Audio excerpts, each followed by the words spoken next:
Hi friends, RRB வந்து பார்த்தீங்கன்னா, இந்த வருடத்துக்கான ஏஎல்பி நோட்டிஃபிகேஷன் வந்து வெளியிட்டிருக்காங்க. அதை பத்தின முக்கியமான விவரங்கள பார்க்கலாம். சரிங்களா? அதாவது அசிஸ்டன்ட் லோகோ பைலட் அதுதான் ஏஎல்பின்னு சொல்லுவாங்க. இதுக்கான ஆன்லைன் அப்ளிகேஷன் வந்து இன்னிலேருந்து ஓப்பன் ஆகுது. ஏப்ரல் 12, 2025ன்னு சொல்லியிருக்காங்க. லாஸ்ட் டேட் வந்து பார்த்தீங்கன்னா, அப்ளை பண்ணுறதுக்கு மே 11, 2025 லாஸ்ட் டேட். ஃபீஸ் பே பண்ணுறதுக்கு மட்டும் ஒரு 2 நாள் எக்ஸ்ட்ரா டைம் தராங்க. 13 மே 2025 தான் லாஸ்ட் டேட்டு ஃபீஸ் பே பண்ணுறதுக்கு. ஆனால் ஆன்லைன் அப்ளிகேஷன் க்ளோஸ் ஆகுறது மே 11ஆம் தேதி தான் க்ளோஸ் ஆகுது. சரிங்களா? அதுக்கப்புறம் கரெக்ஷன் பண்ணுற டேட் வந்து பார்த்தீங்கன்னா 14 மே 2025லேருந்து 23 மே 2025ன்னு சொல்லிட்டு ஒரு 1 வீக் டைம் தராங்க. ஸோ நீங்கள் அந்த பீரியடில் வந்து உங்கள் அப்ளிகேஷன்ஸில் கரெக்ஷன் பண்ணிக்கலாம், மாடிஃபிகேஷன் பண்ணிக்கலாம். அதுக்கப்புறம் இந்த ஏஎல்பிக்கான பேசிக்ஸ் டீடைல்ஸ் கொடுத்துருக்காங்க. என்ன பே லெவல்னா லெவல் 2ல் வருது. இனிஷியல் பே வந்து பார்த்தீங்கன்னா 19,900 ரூபாய் சொல்லியிருக்காங்க. மெடிக்கல் ஸ்டாண்டர்ட் இருக்குது, A1 ஸ்டாண்டர்ட் சொல்லியிருக்காங்க. ஏஜ் லிமிட் வந்து பார்த்தீங்கன்னா மினிமம் 18 வயசு, மேக்ஸிமம் 30 வயசுன்னு சொல்லியிருக்காங்க.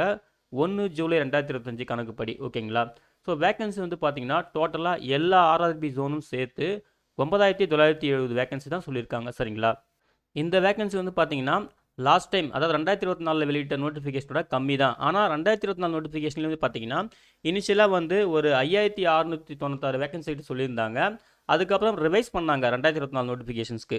ஒரு 5,600 வேகன்சில வந்து பார்த்தீங்கன்னா 18,800 வேகன்சி கிட்ட வந்து ரிவைஸ் பண்ணாங்க. ஸோ பார்ப்போம் இதுக்கும் ரிவைஸ் பண்ணுவாங்களான்னு சொல்லிட்டு. ஓகேங்களா? ஸோ மேலும் முக்கியமான விவரங்களை வந்து பார்க்கலாம். அதுக்கு பிறகு மெடிக்கல் ஸ்டாண்டர்ட் இருக்குது பார்த்தீங்களா? அது வந்து கொடுத்துருக்காங்க பாருங்கள். A1க்கு வந்து என்ன மெடிக்கல் ஸ்டாண்டர்ட் வரும், என்ன க்ரைட்டேரியா இருக்கும்னு சொல்லிட்டு. ஸோ இந்த டேபிளில் நீங்கள் வந்து கிளியராக செக் பண்ணிக்கலாம் உங்களுக்கான மெடிக்கல் ஸ்டாண்டர்ட். இங்கே வந்து விஷன் ஸ்டாண்டர்ட் மட்டும் தான் கொடுத்துருக்காங்க. மேலும் ஆர்ஆர்பி வந்து என்ன சொல்கிறாங்களாம், நீங்கள் வந்து www.indianrailways.government.in வெப்சைட்டில் போயிட்டு Indian railway manual medical IRRMM அப்படின்னு சொல்லுவாங்க, வால்யூம் 1 அதில் சாப்டர் 5 வந்து கொஞ்சம் ரீட் பண்ணிக்கோங்க. ஸோ அதில் இருக்கிறத நாங்கள் கண்டிப்பாக ஃபாலோ பண்ணுவோம் அப்படின்ற மாதிரி அட்வைஸ் பண்ணியிருக்காங்க. ஸோ நீங்கள் வந்து அதை செக் பண்ணிக்கோங்க. அதுக்கான லிங்க்குமே நான் தரேன். அதுக்கப்புறம் இந்த ஜாபுக்கு வந்து இந்தியன் சிட்டிசன்ஸ் யார் வேணாலும் அப்ளை பண்ணலாம்னு சொல்லியிருக்காங்க. ஏஜ் லிமிட் நம்ம முன்னாடியே சொல்லியிருக்கோம், 18லேருந்து 30 வயசுன்னு சொல்லிட்டு. மேக்ஸிமம் ஏஜ் லிமிட்டில் வந்து பார்த்தீங்கன்னா ரிலாக்ஸேஷனுமே தராங்க ஒவ்வொரு கேட்டகரி வைஸும். SC/STக்கு வந்து 5 இயர்ஸ், OBCக்கு வந்து 3 இயர்ஸ். அதுக்கப்புறம் எக்ஸர்வீஸ் மேன், அப்புறம் serving personnel group C, group D, railway department staff and serving personnels. அதுக்கப்புறம் ரயில்வே ஆர்கனைசேஷனில் வந்து நீங்கள் வந்து சப்போஸ் ஒர்க் பண்ணியிருக்கீங்க, அந்த மாதிரி இருந்தீங்கன்னா டெம்பரரியாவோ இந்த மாதிரி ஒர்க் பண்ணியிருக்கீங்க அந்த கேட்டகரி. அப்புறம் ஃபீமேல் வந்து பார்த்தீங்கன்னா விடோடு, டைவர்ஸ்டு இந்த மாதிரிலாம் இருந்தீங்கன்னா உங்களுக்கு. ஸோ எல்லாருக்கும் வந்து பார்த்தீங்கன்னா ஓகேங்களா. அப்புறம் நீங்கள் வந்து அப்ரண்டிஸ்ஷிப் வந்து கம்ப்ளீட் பண்ணியிருந்தீங்கன்னா ரயில்வே ரிலேட்டடாக உங்களுக்கும் வந்து பார்த்தீங்கன்னா இந்த மாதிரி வந்து வேரியஸ் கேட்டகரிக்கு வந்து மேக்ஸிமம் ஏஜ் லிமிட் வந்து பார்த்தீங்கன்னா ரிலாக்ஸேஷன் தராங்க. நீங்கள் வந்து செக் பண்ணிக்கலாம். மொத்தம் ஒரு 8 கேட்டகரியாக பிரிச்சிருக்காங்க. சரிங்களா? நான் காமனாக வந்து பார்த்தீங்கன்னா ஃபஸ்ட் 2 கேட்டகரி மட்டும் சொல்லியிருக்கேன், SC/ST OBCக்கு மட்டும். நீங்கள் வந்து இந்த கேட்டகரியில் வந்தீங்கன்னா உங்களுக்கான ஏஜ் ரிலாக்ஸேஷன் உங்கள் கம்யூனிட்டி வைஸ் நீங்கள் தெளிவாக இந்த டேபிளில் வந்து செக் பண்ணிக்கலாம். மறக்காமல் செக் பண்ணிவிடுங்க. அதுக்கப்புறம் டேட் ஆஃப் பர்த் வந்து பார்த்தீங்கன்னா எந்த இயர்லேருந்து எந்த இயருக்குள்ளே பிறந்திருக்கணும்னு சொல்லிட்டு. ஸோ அதையுமே வந்து கம்யூனிட்டி வைஸ், அதாவது மினிமம் 18 வயசு, மேக்ஸிமம் 30 வயசுன்னு சொல்லியிருக்காங்க இல்லையா? ஸோ அந்த டேட் ஆஃப் பர்த்தும் அதன்படி கணக்குப்படி சொல்லியிருக்காங்க. அதுவும் கம்யூனிட்டி வைஸ் சொல்லியிருக்காங்க. ஸோ நீங்கள் தெளிவாக செக் பண்ணிக்கலாம். இந்த டேபிளையும் ஒரு டைம் பார்த்துக்குங்க. ஓகேங்களா? அப்புறம் எக்ஸாம் ஃபீஸ் வந்து பார்த்தீங்கன்னா ஆஸ் யூஷுவல் ரயில்வே டிபார்ட்மெண்ட் சொல்கிறது தான். இப்போது SC/ST, X-serviceman, female, transgender, minority அல்லது எக்கனாமிக்கலி பேக்வர்ட் கிளாஸஸ் இவங்களுக்குலாம் வந்து பாருங்கள் 250 ரூபா வந்து அப்ளிகேஷன் ஃபீஸு. இவங்களை தவிர்த்து மற்ற எல்லாருக்கும் வந்து பார்த்தீங்கன்னா 500 ரூபாய் வந்து ஃபீஸ் வந்துடும். சரிங்களா? ஸோ இந்த ஃபீஸ் வந்து பார்த்தீங்கன்னா ரீஃபண்ட் பண்ணுவாங்க. அதாவது நீங்கள் 500 ரூபாய் பே பண்ணுற கேட்டகரினா உங்களுக்கு வந்து 400 ரூபாய் ரீஃபண்ட் பண்ணுவாங்க. நீங்கள் 250 ரூபாய் பே பண்ணுற கேட்டகரினா உங்களுக்கு 250 ரூபாய் ரீஃபண்ட் பண்ணுவாங்க. அதுக்கு முக்கியமான விஷயம், நீங்கள் CPT 1 வந்து கம்பல்சரி அட்டன் பண்ணியிருக்கணும். ஓகேங்களா? CPT 1 ப்ரெசென்ட் பண்ண கேண்டிடேட்டுக்கு மட்டும்தான் அந்த ரீஃபண்டும் கிடைக்கும்னு சொல்லியிருக்காங்க. இந்த பாயிண்ட்டை வந்து நீங்கள் நோட் பண்ணுறது ரொம்ப நல்லது. ஃபீஸ் வந்து கம்ப்ளீட்டாக ஆன்லைன் மூலம் தான் பே பண்ணணும்னு தெளிவாக சொல்லியிருக்காங்க. சரிங்களா? அதையும் வந்து பார்த்துக்குங்க. அதுக்கப்புறம் வந்து பார்த்தீங்கன்னா ரெக்ரூட்மெண்ட் ப்ராசஸ் பற்றி சொல்லியிருக்காங்க. ஓகேங்களா? அதாவது டோட்டலாக வந்து ஒரு 5 ஸ்டேஜ் இருக்குது. CPT 1, அப்புறம் CPT 2, அதுக்கப்புறம் CBAT அப்படின்னு சொல்லிட்டு கம்ப்யூட்டர் பேஸ்டு ஆப்டிடியூட் டெஸ்ட்னு சொல்லுவாங்க. அதுக்கப்புறம் 4th ஸ்டேஜ் வந்து பார்த்தீங்கன்னா டாக்குமெண்ட் வெரிஃபிகேஷன், லாஸ்ட் வந்து பார்த்தீங்கன்னா மெடிக்கல் எக்ஸாம். இந்த 5 ஸ்டேஜும் கிளியர் பண்ணால் மட்டும் தான் உங்களுக்கு அப்பாயின்மெண்ட் கிடைக்கும் அப்படின்னு தெளிவாக சொல்லியிருக்காங்க. ஓகேங்களா? So first CPT 1. ஓகேங்களா? CPT 1க்கு வந்து பார்த்தீங்கன்னா இது வந்து பியூராக வந்து CPT 2க்கு வந்து ஷார்ட் லிஸ்ட் பண்ணுறதுக்கான ஒரு ஸ்க்ரீனிங் எக்ஸாம் தான். ஓகேங்களா? அதான் தெளிவாக சொல்லியிருக்காங்க. ஸோ CPT 1 பொறுத்த வரைக்கும் எக்ஸாம் டைம் வந்து 60 நிமிஷம், அதாவது 1 ஹவர் டைம் தருவாங்க. நம்பர் ஆஃப் கொஷின்ஸ் வந்து பார்த்தீங்கன்னா 75, மேக்ஸிமம் மார்க் வந்து 75. ஒரு கொஷனுக்கு 1 மார்க். ஓகேங்களா? நெகட்டிவ் மார்க் இருக்குது 1/3, ஒரு ராங் ஆன்சருக்கு. சரிங்களா? நீங்கள் வந்து அட்டன் பண்ணாமல் விட்டிங்கன்னா நெகட்டிவ் மார்க் கிடையாது. அட்டன் பண்ணி ராங்காக இருந்தால் மட்டும்தான் நெகட்டிவ் மார்க்கு, அதுவும் 1/3 ஓகேங்களா. அதுக்கப்புறம் மினிமம் பாஸ் பர்சன்டேஜ் வந்து பார்த்தீங்கன்னா யூஆர்இடபிள்யூஎஸ்க்கு வந்து 40%, ஓபிசிக்கு வந்து 30%, எஸ்சிக்கும் 30%, எஸ்டிக்கு வந்து 25% சொல்லியிருக்காங்க சரிங்களா. ஸோ இந்த பர்சன்டேஜ் வந்து இந்த 75 மார்க்கில் நீங்கள் வந்து கால்குலேட் பண்ணிக்க வேண்டியதுதான் ஓகேங்களா. ஸோ இதான் வந்து மினிமம் பாஸ் பர்சன்டேஜ், பட் இது வந்து கட் ஆஃப் கிடையாது. ஸோ அந்த டைமில் வந்து கட் ஆஃப் வந்து வேரி ஆகலாம் சரிங்களா, அதையும் நோட் பண்ணிக்கோங்க. அப்புறம் சிபிடி ஒன்னுக்கான சிலபஸ் கொடுத்துருக்காங்க பாருங்கள், இங்கேயும் நோட் பண்ணிக்கலாம். Mathematics, mental ability, general science, general awareness சொல்லிட்டு இதான் சிபிடி ஒன்னுக்கான சிலபஸ். இதையும் வந்து நோட் பண்ணிக்கோங்க ப்ரிப்பரேஷன் பண்ணுறதுக்கு. அப்புறம் செகண்ட் ஸ்டேஜ் வந்து பார்த்தீங்கன்னா சிபிடி 2 வரும்.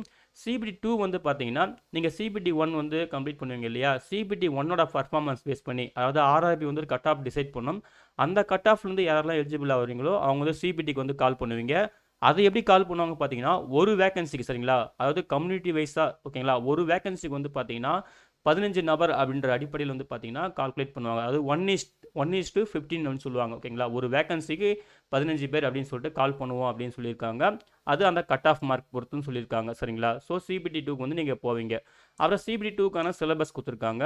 அதாவது பார்ட் ஏ, பார்ட் பி அப்படின்னு சொல்லிட்டு 2 பார்ட் இருக்கும். எக்ஸாம் டைம் வந்து பார்த்தீங்கன்னா 2.5 hours சொல்லியிருக்காங்க ஓகேங்களா.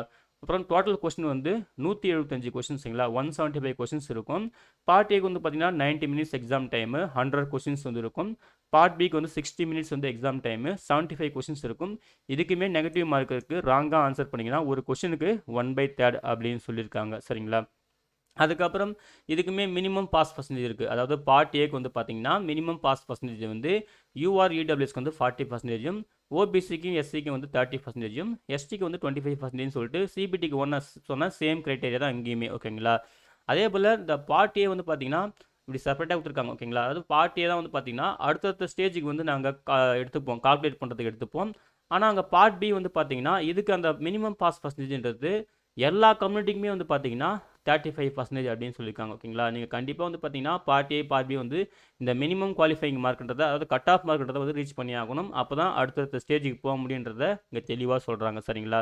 அதே போல் சிலபஸ் பார்ட் ஏக்கான சிலபஸ் இங்கே சொல்லியிருக்காங்க, அதை வந்து கரெக்டாக நோட் பண்ணிக்கோங்க. அதுக்கப்புறம் பார்ட் பிக்கான சிலபஸ் வந்து பார்த்தீங்கன்னா ஒவ்வொரு ட்ரேடுக்கும் மாறும் சரிங்களா. இப்போ எஜுகேஷன் குவாலிஃபிகேஷன் வந்து ஒவ்வொருத்தருக்கும் ஒரு மாதிரி இருக்கும் இல்லையா. உங்கள் சப்ஜெக்ட்ஸ் நாலேஜில் இருந்தால் வந்து பார்த்தீங்கன்னா அவங்க வந்து கொஸ்டின்ஸ் கேட்பாங்க. ஸோ ஒவ்வொரு ட்ரேடுக்கு ஏற்ற மாதிரி சிலபஸ் இருக்கும். நீங்கள் வந்து சிலபஸ் வந்து பார்த்தீங்கன்னா இந்த வெப்சைட்டில் போயிட்டு ஓகேங்களா, dgt.government.in வெப்சைட்டில் நீங்கள் செக் பண்ணிக்கலாம். ஸோ அதுலேருந்து தான் நாங்கள் கொஸ்டின்ஸ் கேட்போம் அப்படின்னு சொல்லியிருக்காங்க. அப்புறம் மினிமம் பாஸ் பர்சன்டேஜ் வந்து பார்த்தீங்கன்னா 35% சொல்லியிருக்காங்க. 35% என்னது, அதாவது பார்ட் பியில் 75 கொஸ்டின்ஸ் இல்லையா. ஸோ அதில் எவ்வளோ மேக்ஸிமம் மார்க்கோ அதுதான் வந்து பார்த்தீங்கன்னா 35% அப்படின்னு சொல்லியிருக்காங்க. ஸோ இது வந்து வெறும் மினிமம் பாஸ் பர்சன்டேஜ் தான், கட் ஆஃப் கிடையாது. நல்லா தெளிவாக நோட் பண்ணிக்கோங்க. சிலபஸ் வந்து இந்த வெப்சைட்டில் போய்ட்டு நீங்கள் செக் பண்ணிக்கலாம். உங்கள் ட்ரேடு உங்கள் குவாலிஃபிகேஷன் என்னவோ அதுக்கேற்ற மாதிரி ஓகேங்களா.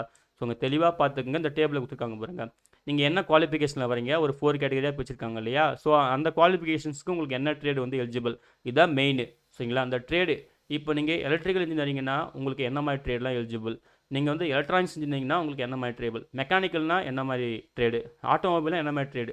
ஸோ இந்த டேபிளை கிளியராக செக் பண்ணிக்கங்க. இதன் அடிப்படையில் தான் நீங்கள் சிலபஸ் செக் பண்ணிவிட்டு அதன்படி தான் நீங்கள் என்ன பண்ணணும், ப்ரிப்பேரும் பண்ணணும் சரிங்களா. ஸோ இந்த டேபிளை கிளியராக பார்க்குறது ரொம்ப நல்லது ஓகேங்களா. அதுக்கப்புறம் CIPET, computer based aptitude test. இப்போ வந்து சிபிடி 1 முடியுது. ஸோ சிபிடி 1 பர்ஃபார்மன்ஸ் வச்சு ஒரு வேகன்சிக்கு 15 பேர் ஷார்ட்லிஸ்ட் பண்ணுறாங்க இல்லையா. அதுக்கப்புறம் சிபிடி 2 முடியுது. சிபிடி 2 முடிஞ்சதுக்கப்புறம் வந்து பார்த்தீங்கன்னா அந்த பர்ஃபார்மன்ஸ் பேஸ் பண்ணி சிபேட்டுக்கு கால் பண்ணுவாங்க.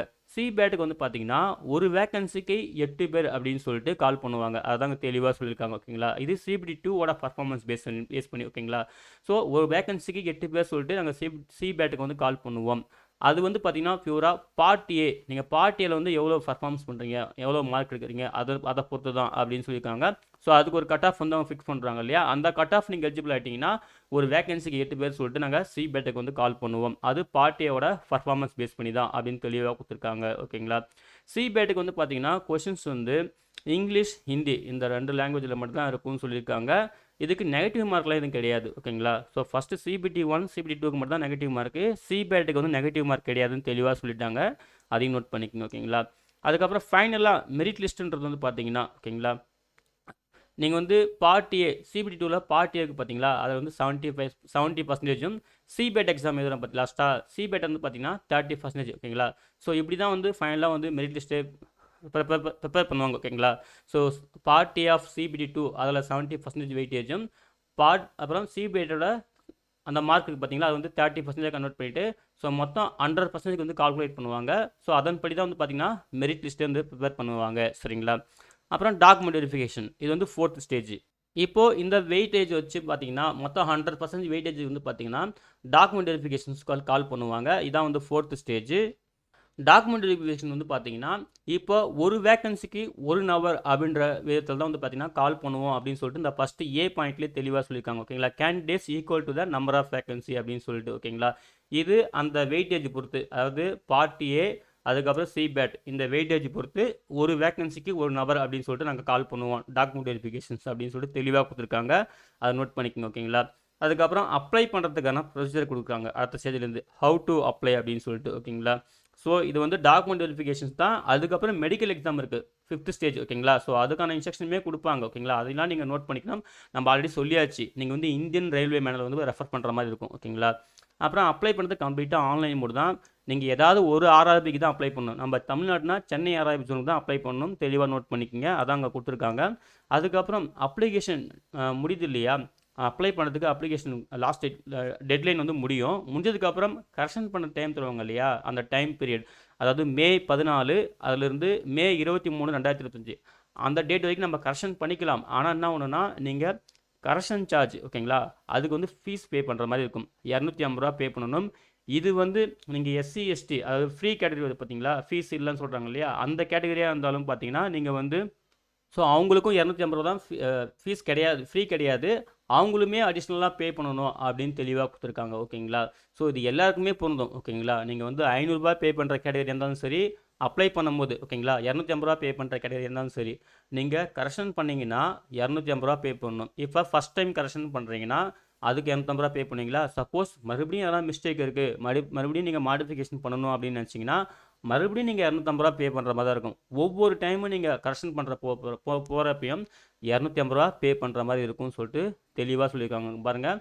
ஈச் அக்கேஷன் சரிங்களா, நீங்கள் எத்தனை டைம் வேணால் கரெக்ஷன் பண்ணிக்கலாம் அந்த டைமுக்குள்ளே, அவங்க சொல்லியிருக்க டேட்டுக்குள்ளே. ஆனால் ஒவ்வொரு டைம் நீங்கள் கரெக்ஷன் பண்ணுறப்பையும் 250 ரூபா பே பண்ணால் மட்டும்தான் அந்த மாடிஃபிகேஷன் வந்து அப்ளிகேஷன் சப்மிட் ஆகும். அந்த மாடிஃபிகேஷன்ஸ் கரெக்ஷன் எல்லாமே வந்து பார்த்திங்கன்னா ஓகே ஆகும் அப்படின்னு தெளிவாக சொல்லியிருக்காங்க. ஸோ நீங்கள் என்ன பண்ணணும், ஃபஸ்ட் டைம் அப்ளை பண்ணும்போதே தெளிவாக அப்ளை பண்ணுங்கள், மிஸ்டேக் இல்லாமல் அப்ளை பண்ணுறங்க. அப்போ தான் உங்களுக்கு கரெக்ஷன் சார்ஜ் வராது. ஸோ இந்த கரெக்ஷன் சார்ஜ் வந்து பார்த்திங்கன்னா நான் ரீஃபண்டபிள், புரியுதுங்களா. ஃபஸ்ட் டைம் அப்ளை பண்ணுறீங்க இல்லையா, ஃபஸ்ட் டைம் அப்ளை பண்ணிட்டு பே பண்ணுறீங்க பாருங்க, அந்த ஃபீஸ் மட்டும் தான் ரீஃபண்டு. ஆனால் கரெக்ஷன் சார்ஜ் வந்து நாட் ரீஃபண்ட், அதான் தெளிவாக சொல்லியிருக்காங்க. ஸோ ஃபஸ்ட் டைம் அப்ளை பண்ணும்போதே தெளிவாக மிஸ்டேக் இல்லாமல் அப்ளை பண்ணுறது ரொம்ப நல்லது ஓகேங்களா. அதுக்கப்புறம் நீங்கள் அப்ளிகேஷன் ஃபார்ம் ஃபில் பண்ணுறதுக்கு முன்னாடி இந்த டாக்குமெண்ட்லாம் ரெடியாக வச்சுக்கோங்க அப்படின்னு சொல்லிட்டு அதுக்கான டாக்குமெண்ட் சைஸ், அந்த ஃபோட்டோ சிக்னேச்சர், ஸோ அந்த டாக்குமெண்ட்டுக்கான சைஸு என்ன, ஃபார்மேட்டுன்னு சொல்லி தெளிவாக கொடுத்துருக்காங்க. இதை ஃபஸ்ட் ஒரு டைம் பார்த்துருங்க ஓகேங்களா. பார்த்துட்டு அப்ளை பண்ணுங்கள். அப்புறம் ஒவ்வொரு ஆர்ஆர்பி ஜோனோட வெப்சைட் இங்கே கொடுத்துருக்காங்க. நம்ம சென்னை ஜோனுக்கும் வெப்சைட் இங்கே இருக்குது. நீங்கள் கிளிக் பண்ணாலே நம்ம சென்னை ஜோன் வெப்சைட்டுக்கு வந்து போகும் சரிங்களா. அதுக்கப்புறம் ஆன்லைன் அப்ளிகேஷன் ஃபில் பண்ணுறதுக்கான கைட்லைன்ஸ், ஜென்ரல் கைட்லைன்ஸ் கொடுத்துருக்காங்க. நீங்கள் ஃபில் பண்ணும்போது மீடியம் ஆஃப் எக்ஸாம் இங்கே தான் முக்கியமான பாயிண்ட் ஓகேங்களா. அதாவது இங்கிலீஷு ஹிந்தி உட்பட 13 ரீஜனல் இந்தியன் லாங்குவேஜ் ஓகேங்களா. மொத்தம் ஒரு 15 லாங்குவேஜ்னு வச்சுக்கிங்களா. இப்போது இதில் நீங்கள் இங்கிலீஷ் சூஸ் பண்ணுறீங்களா சரிங்களா. இங்கிலீஷ் வந்து செலக்ட் பண்ணிட்டீங்கன்னா, இங்கிலீஷ் செலக்ட் பண்ணுறவங்க பார்த்தீங்கன்னா நீங்கள் வந்து கொஷின் பேப்பர் வந்து இங்கிலீஷில் மட்டும்தான் வியூ பண்ணிக்க முடியும். நல்லா புரிஞ்சுக்கங்க, இங்கிலீஷ் செலக்ட் பண்ணிட்டா நீங்கள் இங்கிலீஷில் மட்டும்தான் கொஷின்ஸ் பேப்பர் வந்து வியூ பண்ண முடியும் ஓகேங்களா. சப்போஸ் நீங்கள் தமிழ் செலக்ட் பண்ணிங்கன்னா நீங்கள் கொஷின் பேப்பரை இங்கிலீஷ்லேயும் வியூ பண்ணிக்கலாம், தமிழ்லேயும் வியூ பண்ணிக்கலாம். நல்லா புரிஞ்சுக்கங்க, தமிழ் செலக்ட் பண்ணால் ஓகேங்களா. ஸோ செலக்ட் பண்ணுறப்போ மீடியம் ஆஃப் அந்த லாங்குவேஜ் வந்து கரெக்டாக செலக்ட் பண்ணிக்கோங்க. உங்களுக்கு இங்கிலீஷ் வேணுன்னா இங்கிலீஷ் செலக்ட் பண்ணிக்கோங்க, தமிழ் வேணுன்னா தமிழ் செலக்ட் பண்ணிக்கோங்க. நீங்கள் தமிழ் செலக்ட் பண்ணிங்கன்னா கொஷின் பேப்பரு இங்கிலீஷு தமிழ் ரெண்டுத்துலையுமே வியூ பண்ணிக்கலாம் சரிங்களா. ஸோ அதாங்க தெளிவாக சொல்லிக்கிறேன் ஓகேங்களா. ஸோ கேர்ஃபுல்லாக வந்து கொடுத்துக்குங்க. இது மீடியம் ஆஃப் எக்ஸாம் ஓகேங்களா. அதுக்கப்புறம் வந்து அகைன் வந்து அந்த மாடிஃபிகேஷன் ஃபீஸ் பற்றி சொல்லியிருக்காங்க. நம்ம ஆல்ரெடி சொன்னது தான் சரிங்களா. ஃபஸ்ட் டைம் அப்ளை பண்ணும்போது தான் அந்த ஃபீஸ் வந்து ரீஃபண்ட் ஆகும். கரெக்ஷன் பண்ணுற ஃபீஸ் வந்து ரீஃபண்ட் ஆகாது. அதான் அகைன் வந்து சொல்கிறாங்க சரிங்களா. நீங்கள் எஸ்சி எஸ்டி இந்த மாதிரி கேண்டிடேட் இருந்தாலுமே நீங்கள் வந்து கரெக்ஷன் சார்ஜ் பே பண்ணி தான் ஆகணும். அப்போ தான் உங்கள் அப்ளிகேஷன் வந்து அக்செப்ட் ஆகும் அப்படின்னு தெளிவாக சொல்லியிருக்காங்க. சப்போஸ் உங்கள் அப்ளிகேஷன்ஸ் வந்து ரிஜெக்ட் ஆகினாலோ இல்லை அதுக்கான காரணங்கள் என்ன ஓகேங்களா. ஸோ நாங்கள் வந்து எப்படி இன்டிமேட் பண்ணுவோம் அப்படின்னு சொல்லிட்டு அதுக்கான இன்ஸ்ட்ரக்ஷன் கொடுத்துருக்காங்க. ஸோ இங்கே தெளிவாக பார்த்துட்டு ஃபில் பண்ணுங்கள். எந்தெந்த காரணங்களால் அப்ளிகேஷன் வந்து ரிஜெக்ட் ஆகும் அப்படின்னு சொல்லிட்டு தெளிவாக கொடுத்துருக்காங்க. இதையும் வந்து பார்த்துக்குங்க. ஓகேங்களா? அதே போல் அப்ளை பண்ணி முடிச்சதுக்கப்புறம் வந்து பார்த்தீங்கன்னா, இந்த அப்ளை பண்ணுற ப்ராசஸ் கம்ப்ளீட்டாக முடிஞ்சதுன்னா அப்ளிகேஷன் ஸ்டேட்டஸ் செக் பண்ணுற ஆப்ஷன் வந்து விடுவாங்க ஃபஸ்ட்டு, அதாவது எக்ஸாமுக்கு முன்னாடி. ஸோ அந்த அப்ளிகேஷன் ஸ்டேட்டஸில் உங்கள் அந்த ஜாப் நோட்டிஃபிகேஷன் வந்து பார்த்தீங்கன்னா, உங்கள் அப்ளை பண்ணுற அந்த அப்ளிகேஷன் வந்து ப்ரொவிஷ்னலி அக்செப்டட்னு சொல்லிட்டு வரணும். அப்போ தான் நீங்கள் வந்து சிபிடி எக்ஸாமுக்கு அப்பியர் ஆகிறதுக்கு எலிஜிபிள். சரிங்களா? அது வந்து அப்ளிகேஷன் ஸ்டேட்டஸ் சொல்லிட்டு ஒரு ஆப்ஷன் விட்டுட்டு செக் பண்ண சொல்லுவாங்க. சரிங்களா? சப்போஸ் அதில் ரிஜெக்ட் ஆச்சுன்னா அப்ளிகேஷன் வந்து எல்லாருக்கும் எஸ்எம்எஸ் இமெயில் மூலிமா நீங்கள் வந்து அப்ளை பண்ணும்போது உங்கள் மெயில் ஐடி மொபைல் நம்பர் கொடுத்து அப்ளை பண்ணுவீங்க இல்லையா, உங்கள் மொபைல் நம்பருக்கும் மெயில் ஐடிக்கும் இமெயில் மூலிமா இன்டிமேட் பண்ணுவாங்க உங்கள் அப்ளிகேஷன் அக்செப்ட் ஆயிடுச்சா இல்லை ரிஜெக்ட் ஆகிடுச்சான்னு சொல்லிட்டு. சரிங்களா? ஸோ அதுதான் வந்து தெளிவாக கொடுத்துருக்காங்க. ஸோ கேர்ஃபுல்லாக அப்ளை பண்ணுங்கள், அதான் ரொம்ப நல்லது. அதே போல் முக்கியமான விஷயம் என்னென்னா, நீங்கள் இப்போ அப்ளை பண்ணும்போது இதையும் நோட் பண்ணிக்கோங்க. அந்த பாஸ்போர்ட் சைஸ் ஃபோட்டோ அப்லோட் பண்ணுவீங்க இல்லையா, அப்ளை பண்ணும்போது ஒரு பாஸ்போர்ட் சைஸ் ஃபோட்டோ அப்ளை பண்ணுவீங்க. நீங்கள் ஸ்கேன் பண்ண பாஸ்போர்ட் சைஸ் ஃபோட்டோ, அந்த ஃபோட்டோவோட ஹார்ட் காப்பி கொஞ்சம் மினிமம் ஒரு 10ஆவது வச்சுக்கோங்க. ஸோ சேஃப்டிக்கு தான் ரெக்கமெண்ட் ப்ளஸ். நீங்கள் அடுத்த ஸ்டேஜுக்கு போகும்போது கண்டிப்பாக யூஸ்ஃபுல்லாக இருக்கும். மினிமம் ஒரு 4-5, ஓகேங்களா? அதிகமாக இருந்தால் தப்பு இல்லை, மினிமம் ஒரு 4-5 அந்த மாதிரி வச்சுக்கோங்க. ரொம்ப ரொம்ப சேஃப். ஓகேங்களா? ஏன்னா எக்ஸாம் போகிறப்பெல்லாம் எடுத்துகிட்டு போகிற மாதிரி இருக்கும். ஸோ அதை சேஃபாக வச்சுக்கிறது ரொம்ப நல்லது. ஏன்னா நிறைய பேர் பார்த்தீங்கன்னா அப்லோட் பண்ணிட்டு அந்த ஹார்ட் காப்பி வந்து பார்த்தீங்கன்னா கையில் இல்லை, அந்த பாஸ்போர்ட் சைஸ் ஃபோட்டோ என்கிட்ட இல்லை அப்படின்னு சொல்லிட்டு அந்த மாதிரி கமெண்ட்ஸ்லாம் பண்ணுறாங்க. இப்போ நீங்கள் சேஃபாக வச்சுக்கிறது ரொம்ப நல்லது. ஓகேங்களா? அதுக்கப்புறம் கால் லெட்டர் வந்து பார்த்தீங்கன்னா உங்களுக்கு அஃபிஷியல் வெப்சைட்டில் வந்து டவுன்லோட் பண்ணுற மாதிரி இருக்கும். அதாவது எக்ஸாம் டேட்லேருந்து ஒரு 10 நாளைக்கு முன்னாடி சிட் இன்டிமேஷன் ஸ்லிப்பு, எக்ஸாம் டேட்லேருந்து ஒரு 4 நாளைக்கு முன்னாடி ஹால் டிக்கெட் இந்த மாதிரி டவுன்லோட் பண்ணுற மாதிரி இருக்கும். எஸ்சி/எஸ்டி கேண்டிடேட்டுக்கு வந்து ஃப்ரீ ட்ராவல் ஃபெசிலிட்டி இருக்குது, அதையுமே நீங்கள் டவுன்லோட் பண்ணிக்கலாம்னு சொல்லியிருக்காங்க. சர்டிஃபிகேட் வெரிஃபிகேஷன்ஸ்க்கு வந்து பார்த்தீங்கன்னா நீங்கள் வந்து சர்டிஃபிகேட் வெரிஃபிகேஷன் வந்து பார்த்தீங்கன்னா நீங்கள் வந்து உங்கள் சர்டிஃபிகேட்லாம் ஸ்கேன் பண்ணிவிட்டு இந்த வெப்சைட்டில் வந்து அப்லோட் பண்ணணும்னு சொல்லிட்டு இங்கே லிங்க்குமே கொடுத்துருக்காங்க, அதையுமே வந்து பார்த்துக்குங்க. சரிங்களா? அதுக்கப்புறம் அப்ரிவேஷன்ஸ், இந்த நோட்டிஃபிகேஷன்ஸில் என்னென்ன ஷார்ட் ஃபார்ம்லாம் யூஸ் பண்ணியிருக்கோன்னு சொல்லிட்டு இந்த டேபிளில் கிளியராக சொல்லியிருக்காங்க, அதையும் வந்து நோட் பண்ணிக்கோங்க. அதுக்கப்புறம் எஜுகேஷன் குவாலிஃபிகேஷன் வந்து என்னென்னலாம் இருக்குன்னு சொல்லிட்டு இங்கே தெளிவாக கொடுத்துருக்காங்க. இப்போ ஏஎல்பி எக்ஸாமோட போஸ்ட் வந்து பார்த்தீங்கன்னா, ஸோ அதுக்கான எஜுகேஷன் குவாலிஃபிகேஷன் வந்து பாருங்கள், மெட்ரிகுலேஷன் அதாவது 10th முடிச்சிருக்கணும், ப்ளஸ் ஐடிஐ வந்து படிச்சிருக்கணும், நேஷனல் லெவல்லையோ இல்லை ஸ்டேட் லெவல்லையோ. சரிங்களா? என்சிவிடி இல்லை எஸ்சிவிடின்னு சொல்லிட்டு 10th கம்பல்சரி படிச்சிருக்கணும், ப்ளஸ் ஐடிஐ முடிச்சிருக்கணும். இது ஃபஸ்ட் ஆப்ஷனு.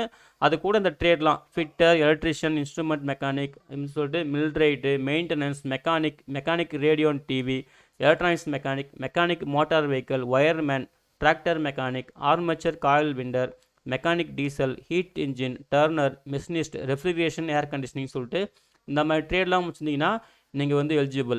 அப்படி அல்லது 10th ப்ளஸ் நீங்கள் வந்து ஒரு அப்ரெண்டிஸ்ஷிப் வந்து முடிச்சிருக்கணும். சரிங்களா? அந்தந்த ட்ரேடில் வந்து பார்த்தீங்கன்னா ஒரு அப்ரெண்டிஸ்ஷிப் வந்து முடிச்சிருந்தீங்கன்னா நீங்கள் வந்து எலிஜிபிள். சரிங்களா?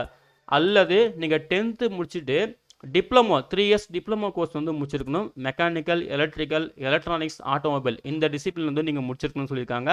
அல்லது காம்பினேஷன் ஆஃப் அந்த ஸ்ட்ரீமில், ஓகேங்களா, வேறு அந்த காம்பினேஷனில், இந்த டிபார்ட்மெண்ட் காம்பினேஷன்லேயே நீங்கள் வேறு ஸ்ட்ரீம் முடிச்சிருந்தாலும் எலிஜிபிள் அப்படின்னு சொல்லியிருக்காங்க. ஓகேங்களா?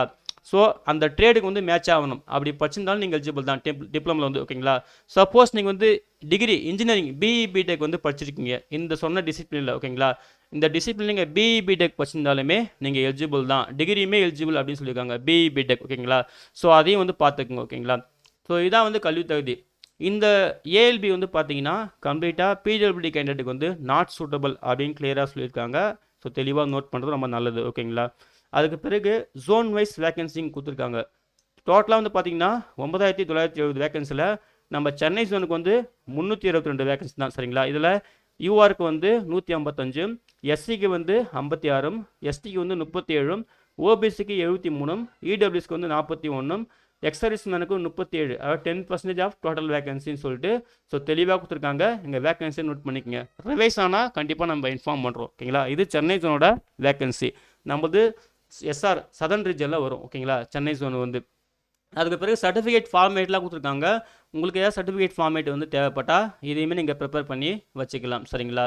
ஸோ அவ்வளோதான் ஃப்ரெண்ட்ஸ். இதுதான் வந்து இந்த ஏஎல்பிக்கு 2025 ஜாப் நோட்டிஃபிகேஷன்ஸ்க்கான முக்கியமான விவரங்கள். ஆன்லைன் அப்ளிகேஷன் இன்னிலேருந்து ஓப்பன் ஆகிடுச்சு, நீங்கள் தாராளமாக அப்ளை பண்ணலாம். அப்ளை பண்ணி முடிச்சதுக்கப்புறம் சொன்ன விஷயம்னா நோட் பண்ணிக்கோங்க. நீங்கள் வந்து அப்லோட் பண்ணுற பாஸ்போர்ட் சைஸ் ஃபோட்டோ வந்து கம்பல்சரி ஹார்ட் காப்பியும் சேஃபாக வச்சுக்கோங்க. 2 ஒரிஜினல் ஐடி ப்ரூஃபு, ஒன்று ஆதார் கார்டு, இன்னொன்று வந்து பார்த்தீங்கன்னா பேன் கார்டு இல்லை டிரைவிங் லைசன்ஸ் இந்த மாதிரி ஏதாவது ஒன்று ஒரிஜினல் வச்சுக்கோங்க. அதுக்கப்புறம் வந்து பிறகு உங்கள் ஒரிஜினல் சர்டிஃபிகேட்லாம் கரெக்டாக வச்சுக்கோங்க சரிங்களா. ஸோ இவ்வளோ தான் ஃப்ரெண்ட்ஸ் நீங்கள் முக்கியமாக தெரிஞ்சுக்க வேண்டிய விஷயம். அதுக்கப்புறம் அப்பப்போ இதை தொடர்ந்து அப்டேட் பண்ணினா நம்ம சேனல் அப்டேட் பண்ணிட்டு இருக்கோம், தொடர்ந்து ஃபாலோ பண்ணிட்டே இருங்க ஓகேங்களா. எல்லோரும் கேர்ஃபுல்லாக அப்ளை பண்ணுங்கள் சரிங்களா. அப்ளை பண்ணுற எல்லாருக்கும் wish you all the best. Thank you.